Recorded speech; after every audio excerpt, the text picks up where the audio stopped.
इस बार कर्नाटक में कांग्रेस कमबैक करेगी और विधानसभा में हमारी सरकार बैठेगी और जो जो गलतियां हुई हैं बीजेपी से उसको सुधारने का पूरा काम करेगी।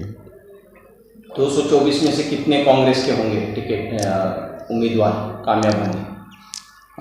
224 में 120-130 के करीब हमारे एमएलए होंगे और हमारी सरकार बनेगी।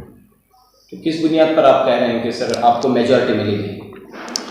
कांग्रेस ने काम किया हुआ है और बीजेपी के नुकसान की वजह से बीजेपी ने जो नुकसान किए हैं आम आदमी के लिए, जनता के लिए, इस पर कांग्रेस को वोट मिलेगा। कांग्रेस ने पहले भी डेवलपमेंट की है, 65 सालों से ज़्यादा से भी डेवलपमेंट की है सेंट्रल में और स्टेट में भी। लोग आज कांग्रेस को प्रेफर कर रहे हैं, कांग्रेस को वोट देना चाहते हैं। वो तो पोलिंग के दिन का इंतज़ार कर रहे हैं। 10 तारीख को सब चीज़ कांग्रेस के हक़ में आएगी और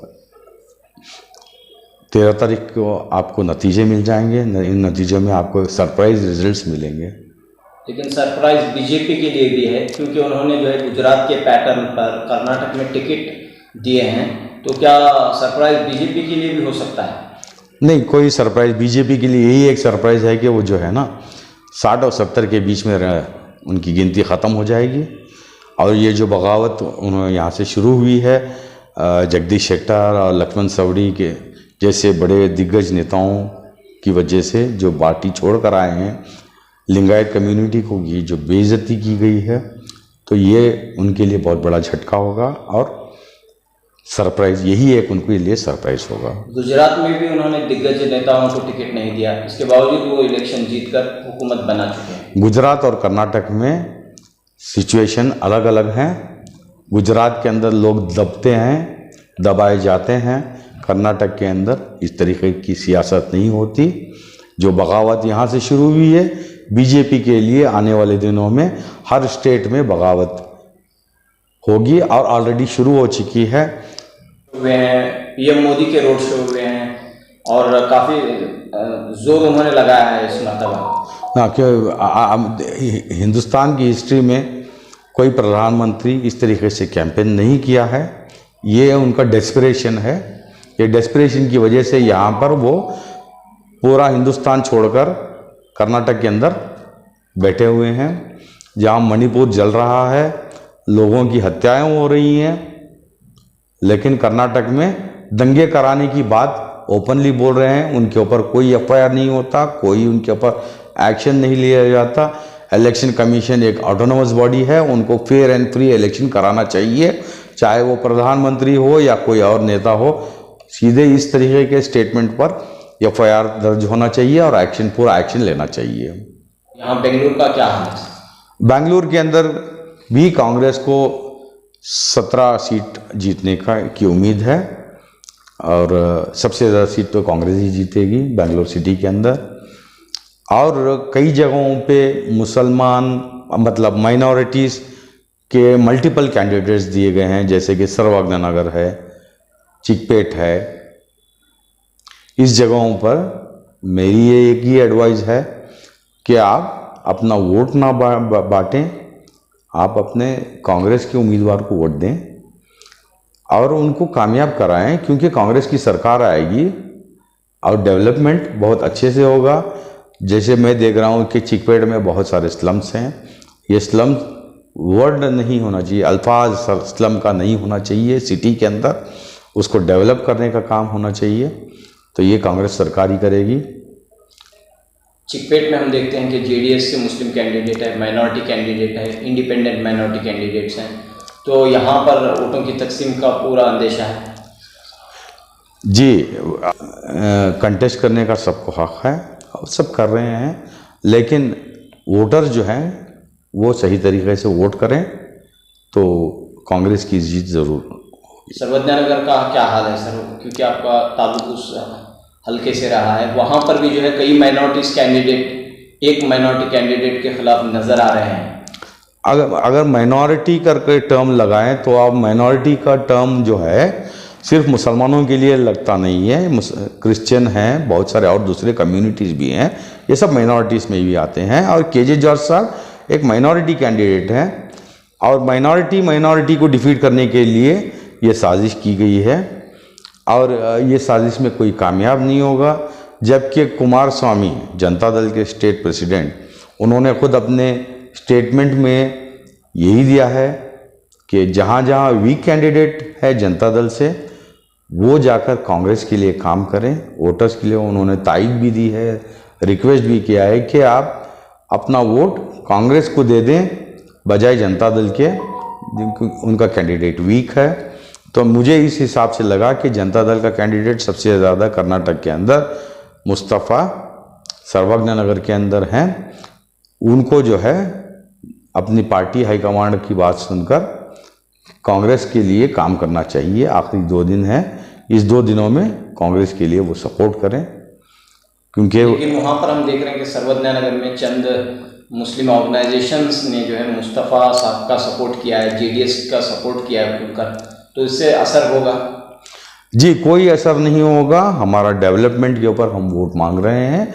अगर डेवलपमेंट नहीं होता तो पिछले 3 बार जॉर्ज साहब इलेक्शन नहीं जीतते थे और हर बार उनका मार्जिन इम्प्रूव हुआ है 22,000 से 23,000, 23,000 से सीधे 54,000। सर, यहाँ पर हम देखते हैं सर्वज्ञ नगर में कांग्रेस से माइनॉरिटी कैंडिडेट है, जेडीएस से माइनॉरिटी कैंडिडेट है, बीएसपी से माइनॉरिटी कैंडिडेट है, आम आदमी पार्टी से माइनॉरिटी कैंडिडेट है। तो जाहिर सी बात है कि पूरे माइनॉरिटीज़ के वोट अगर तकसीम हो जाएंगे तो बीजेपी को यहाँ पर फ़ायदा दिखाई दे रहा है। नहीं, वोट किसी तरीके से तकसीम नहीं होगा। सब कैंडिडेट कंटेस्ट कर रहे हैं, लेकिन वोट उनको जो सोच रहे हैं, जो वो अपने का उसमें जो भी उन्होंने जो मंसूबे से उन्होंने कैंडिडेट डाले हैं उस मंसूबे में कोई कामयाबी नहीं मिलेगी। खासतौर पर मुस्तफ़ा साहब बहुत पावरफुल तरीके से कैंपेनिंग कर रहे हैं। नहीं, पैसा खर्चा करने से पावरफुल नहीं बन जाते। लोगों से पहले आकर आप 5-10 साल काम करें, फिर आप वोट मांगें, इस बजाय के कि आप मुझे आज वोट दो, मैं कल काम करूंगा, ये तरीका नहीं है। जॉर्ज साहब वोट बेसिस अपने डेवलपमेंट पे मांग रहे हैं। उन्होंने काम किया है, जहां पर 800 रुपये स्क्वायर फीट हुआ करता था आज 10,000 रुपये स्क्वायर फीट हो गया है। जहां पर 1,200 रुपये 1,500 रुपये स्क्वायर फीट चल रहा था मेन रोड के अंदर, आज 15,000 हो गया है। ये डेवलपमेंट की वजह से ही हुआ है। अंडरग्राउंड ड्रेनेज सिस्टम नहीं था, जॉर्ज साहब ने लेकर आया ये प्रोजेक्ट वर्ल्ड बैंक के थ्रू और ड्रेनेज सिस्टम बनाया। पानी की प्रॉब्लम उन्होंने सॉल्व कर दी। स्ट्रीट लाइट्स उन्होंने सभी जगहों पे स्ट्रीट लाइट्स लगवाए। गोविंदपुरा के अंदर उन्होंने स्टेशन खुलवाया। राउडिज़म बंद हो गया। तो ये सब चीज़ें बहुत मायने रखती हैं एक आम आदमी के लिए। तो इस हिसाब से जो उन्होंने जो डेवलपमेंट किया है उसी हिसाब से उनको वोट भी मिलेगा।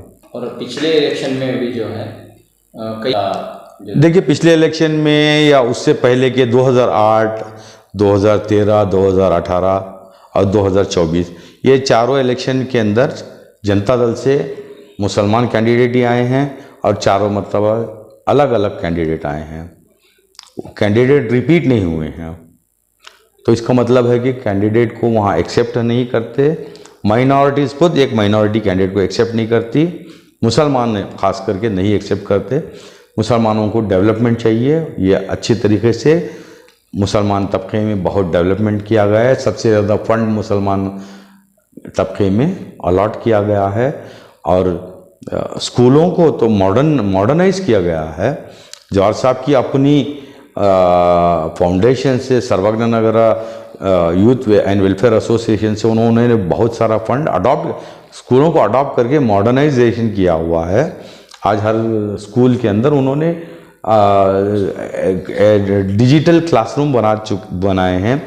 और इससे पहले के जो 2013 से पहले उन्होंने हर स्कूल को फंड देकर बेंच, ब्लैक बोर्ड, टेबल, अलमेरा ये सब चीज़ें उन्होंने मुहैया करवाई हैं और ये सब चीज़ें लोगों को याद हैं। तो आपके मुताबिक क्या नतीजा होगा सर सर्वज्ञ नगर का?